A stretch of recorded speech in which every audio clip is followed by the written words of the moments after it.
people that have problems with Hashimoto's, or they're struggling with their health. They either can't get to sleep or they can't stay asleep. So what I want to talk to you about are really 6 things that I really commonly see contribute to insomnia, especially with Hashimoto's. But this is not just for people that have Hashimoto's. The first thing and the most common thing, probably the most common thing, is reactive hypoglycemia or reactive low blood sugar that occurs when you usually it's when someone eats a meal that's higher in sugar close to bedtime.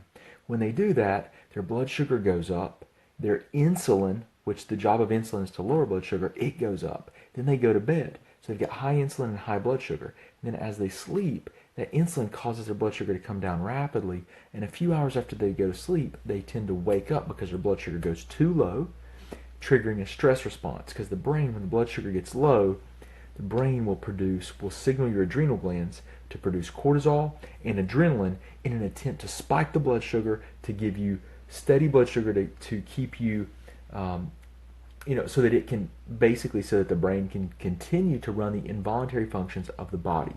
So then you wake up because your cortisol is high and your adrenaline gets made at the same time cortisol gets made, and adrenaline's obviously going to stimulate you, okay? So you wake up and you're like, I'm awake, and you can't get back to sleep because of reactive low blood sugar. That's number one. Now, number two is just the opposite, high blood sugar. If you find yourself, the key thing, guys, if you eat and then you feel like sleepy after you eat, that's a really good sign that you've exceeded your carbohydrate tolerance. You've eaten too many carbs. If you get tired after you eat. And so one of the things that's very commonly associated with insulin resistance and diabetes. So when you see that occurring, people tend to have higher cortisol levels throughout the day. High blood sugar, people tend to have higher cortisol. Low blood sugar, people tend to have lower cortisol. Both are problems for sleeping. Higher cortisol, when you go to bed, if your cortisol is higher, it causes you to have cortisol. When cortisol is produced, usually you have more adrenaline because they're made at the same time. So you're more alert and awake, and you just can't quiet your mind. You just can't get to sleep. So blood sugar, high or low, is going to be a problem. Okay, number one. So blood sugar is really important to control for tons of reasons. That's just one of many. The other thing is really, the third thing I should say is too much blue light. So you guys may have heard this, like looking at your phone and watching TV, like right before you go to bed. They emit blue light. I want you to think about something, guys. You heard me say it 100 times. I'm going to say it again. The further that we get from interacting with our environment the way that we're intended to, right? So the more, when were, TVs first, when was the TV, introduced? When was it invented, right? And all these computer screens and everything we have, they emit light.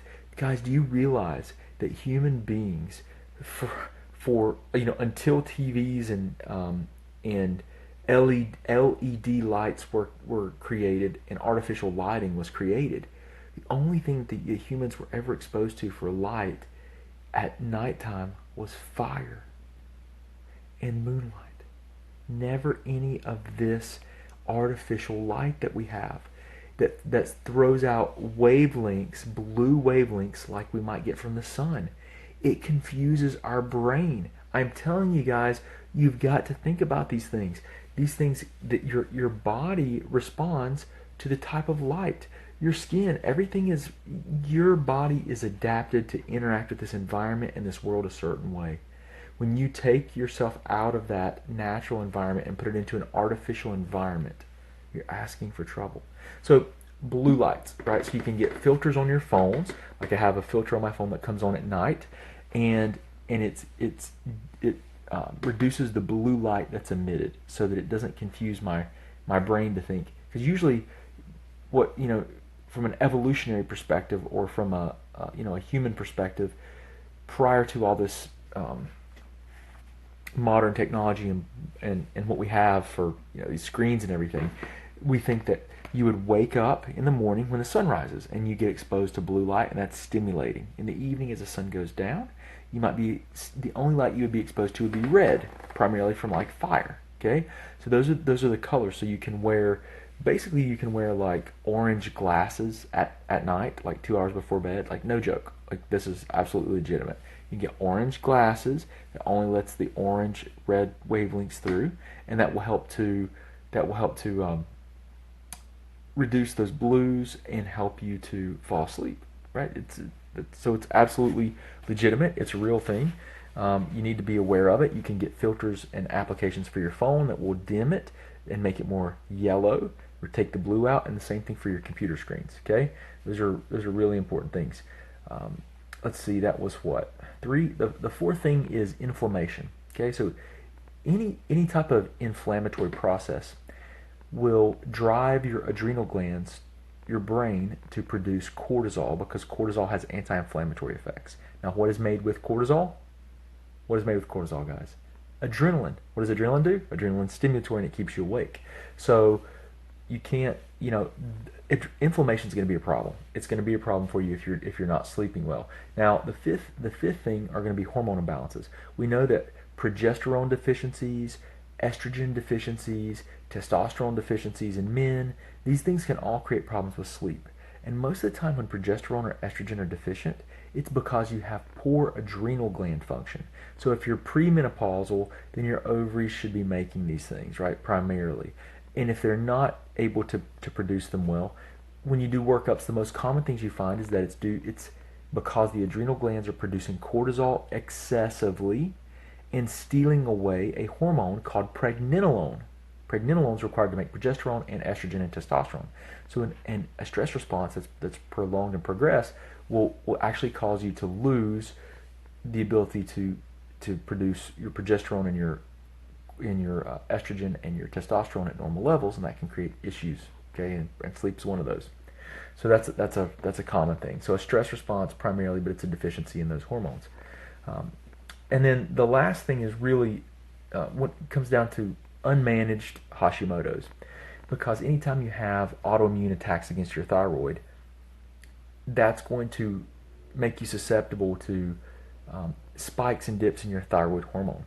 So if your thyroid hormone spikes due to a recent autoimmune attack against the gland, what's going to happen? Oh, you are going to wake up or be alert and have anxiety and other issues.